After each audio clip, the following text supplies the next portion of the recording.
Antonio ha rescatado esta antigua trilladora del olvido.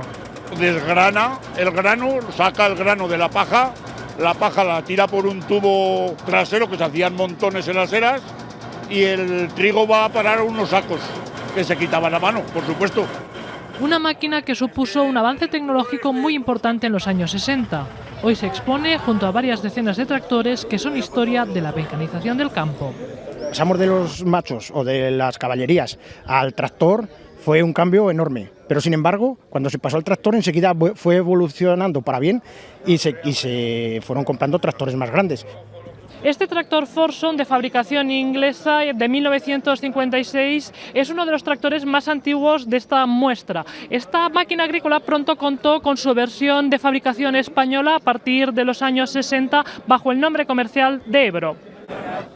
Una muestra que trae más de un recuerdo. Para entonces, ya hablo de muchos años, y era una tecnología muy avanzada. Tantos tractores, hay muchos antiguos, muchos restaurados. Mi padre es agricultor y me gustan mucho los tractores.